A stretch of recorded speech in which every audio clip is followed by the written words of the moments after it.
welcome here to TalkFCB and welcome back to the channel, guys. We all know that last week was not a good week for us Barca fans, losing very heavily in the Champions League to PSG and then following that up with a last-minute penalty conceded, drawing to Cadiz, putting a dent in any La Liga title hopes that we had.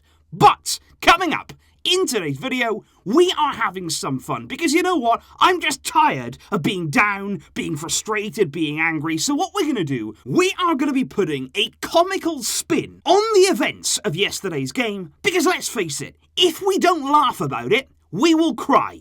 Coming right up, some reactions to your comments. And these comments here, guys, they're not meant to be hateful. They're not meant to be taken very, very seriously. This is simply a bit of fun because honestly right now, we just need a bit of a lift. So how this is going to work is that we're basically going to go through the match events. We're basically going to go through the different people where the comments were directed, starting here with the lineup that was chosen by Ronald Koeman, which of course was not what we expected. And many people, I absolutely love this, many people were saying, you know what, as soon as that lineup came out, I was thinking about your reaction. I was thinking about what you must have been feeling. Because honestly, guys, when I saw that lineup, I was stunned. I thought, no way, no chance has he just done that. But he did, and absolutely unbelievable that it was. And I like this one here. Jamie in the last video, we need immediate change. No more excuses. Ronald Koeman.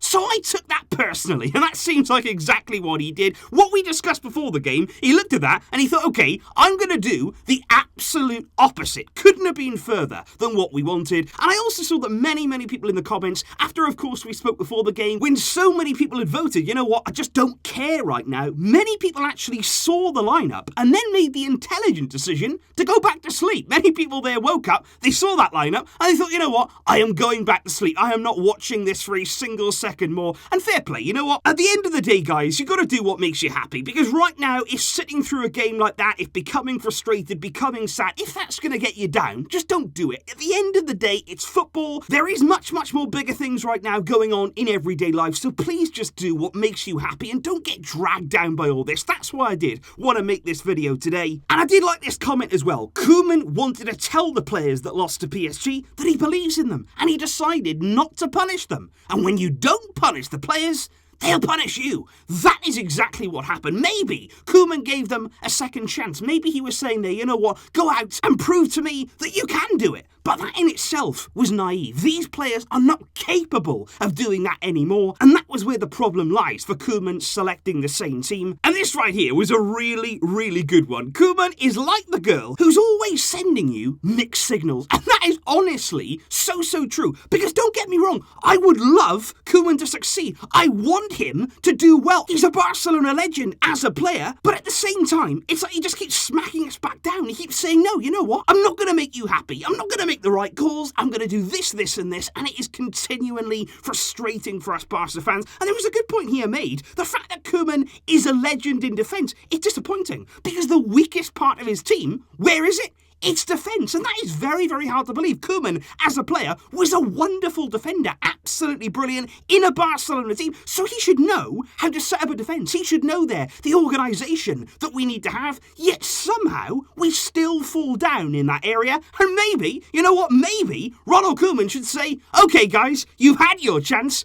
I'm playing now. Because even Koeman, 50-odd years old, maybe he would do better than currently what we've got. I also like the comments there that basically reflected on coaches gone by. In particular there, Luis Enrique is handling there with rotations, and in particular there, the way that he handled those big egos and big names in the dressing room. I think he was underappreciated, Luis Enrique, for what he brought the team, the way that he went about it. Yes, he may not have been as tactically sound as, say, Pep Guardiola, but in terms of mentality there, in terms of taking the job by the scruff of the neck and doing what he wanted to do, he was absolutely second to none. And of course, there's lots of praise as well, making you appreciate even more what Pep did, what Luis Enrique did with this Barcelona team. Looking at how the last coaches of Barca have fared, it really does make you appreciate those guys and everything they brought to this club. And in particular, we're talking here about laughing at our current situation. We're talking here about trying to find some sort of funny spin on things. It's very much been a week of laughter, because I would look actually after the game against PSG. I haven't mentioned this until now in any videos, but Ronald Koeman, after the final whistle, you'd just been absolutely smashed by Paris Paris Saint-Germain. Your job could be on the line. And what was he doing? He was laughing with Idrissa Gueye. Of course, he coached in there at Everton. Of course, he knows him as a player. But immediately after the final whistle, to be going there hugging, laughing, I'm not really sure that was a good idea. And of course, so many of you saying, what happened after the penalty was given? Clement Lenglet with a big smile on his face. Now, I'm sure that was kind of a disappointed smile, almost like a comical, I can't believe this. But still, smiling in that moment, none of us wanted to see that. Speaking of Clement Lenglet, and indeed the penalty that led to us drawing yesterday and dropping big points in the La Liga title race, of course there were plenty of comments going the way of Clement Lenglet, and like I say, this is nothing too serious, but some of these, in a difficult moment, what we've been through, it did make me chuckle. First of all, rather unsurprisingly, there were plenty of comments there referencing Karim Benzema's famous quotes when talking about Vinicius Jr. Of course, earlier on the season in the Champions League, Benzema famously said, "On my mother's life, he is playing against us. Don't pass to him." Talking there about Vinicius, who was having a poor game, Benzema didn't want to give him the ball. Obviously, many people here saying, Lenglet, he is playing against us right now, although maybe he has been criticised too much, because in fairness, he has been Madrid's best player this season. He waited there until the 87th minute to remind us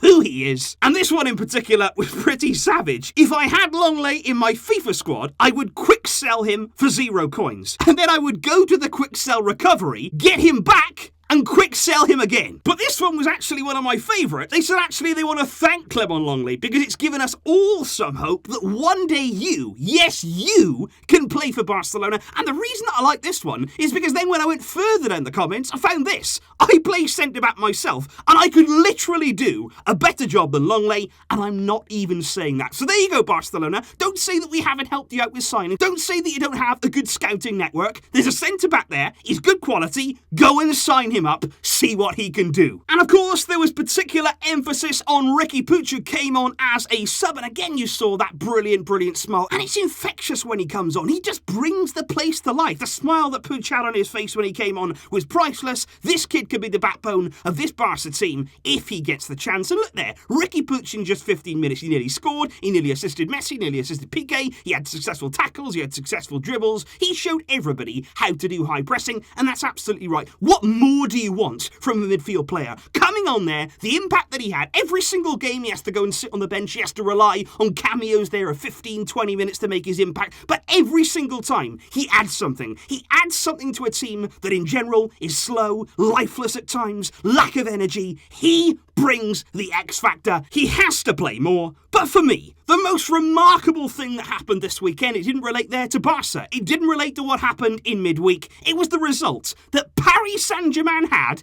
in their very next game after they hammered us. Because yesterday, they took on Monaco at home. They didn't win. They didn't draw. They lost that game. And it wasn't even a surprise. They lost by 2-0. They had just one shot on target in the entire game. They remain now third in Liga 1, 4 points away from the top of the league. And like I say, it's not a massive surprise because they haven't been good this season. We made them look like world beaters. We made them look like Guardiola's prime Barca team. And they're just not. They haven't been all season. They haven't been convincing in Liga 1. That's why they're third. Mbappe had been struggling for form. He'd been struggling for goals. Yet against us, he runs riot. Against Monaco, he hardly even got involved in the game, and it just shows how bad we were, how disappointing the performance was, and ultimately, why we, as an entire team, need that change. And so that there, guys, was just some reactions to what was a bit of a rollercoaster week. Of course, it's not the week that we wanted to have. We didn't want it to go like this. Of course, we did not. But like I say, right now, with everything going on, we don't want to be too down. We don't want to be too down in the dumps with nothing good ahead of us. We do have those elections. We do have change that is going to come. And I truly do believe in my heart that things will get better. And we just have to stick together to keep hoping. And eventually, our time, it will come. Thank you guys for all of your brilliant reactions. I really enjoyed reading through those. And if you did enjoy this style of video, or if you've got any other thoughts about how I could do things in future, please do let me know down below. It was interesting. It was something new. And right now, Barca's displays on the pitch, they're forcing me to look outside the box. I'll see you soon, guys. Thank you indeed for watching. But until next time, as always, Visca El Barça.